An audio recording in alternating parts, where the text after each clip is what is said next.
If you want to view the gradebook for an individual student, navigate to the Enter Grades page and select to enter grades by student. Click on an individual student's name. Here you will see an option to view this student's personal gradebook page.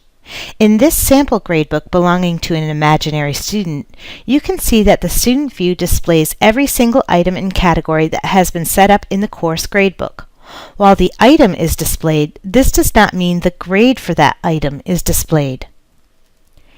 If a grade has been entered for an item, but the faculty hasn't displayed the grade for that item to the student just sees an empty item.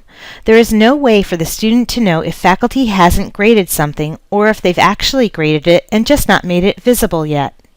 In addition to the gradebook categories and item names always being displayed to the students, they will always see the item weights inside a category, as well as weights of items and categories calculating directly into the final grade. The student gradebook will always display the current overall grade based on the items whose grades are visible to the students. This is not necessarily the same calculation that faculty would see if they were to prepare the final grades for a course. Let's look at an example of a grade that has been entered for an item but not displayed to the student. We can navigate back to the Enter Grades for this sample student and then enter a grade for the extra credit item. Here we'll enter 90 out of 100 points, but we will leave the item as hidden, as indicated by the closed eyeball icon in the left column. Now we return to Luke's personal gradebook page. You'll see that the student still doesn't know his extra credit item has been graded. That changes once the item is made visible. To make the item visible, return to Edit the Gradebook and simply click on the closed eyeball icon on the left side. The icon now appears as an open eyeball, and now the student's gradebook will display the grade for the extra credit item.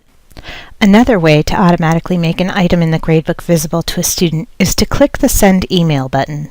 Anytime an email is sent from the gradebook, the corresponding item is made visible to the students receiving the email. Since we didn't navigate off the student's view of the gradebook on this tab, we need to refresh this page to see the changes. So again, inside the gradebook itself, you can grade it by item or by student. You can give text feedback. You can give feedback inside of an uploaded file. You can even overwrite grades, convenient for linked quizzes whose calculated grades are automatically determined. Remember that quiz generator and discussion forum items that have been set up as linked gradebook items will have their grades synchronized from the tools to the gradebook, though not immediately. And while faculty can enter the grade for a discussion forums category directly on a post, they can also enter, or overwrite, the grade directly in the gradebook. For linked Dropbox items, while you can conveniently upload a single zip file of all individual student feedback files, you still need to enter the grades student by student in the gradebook.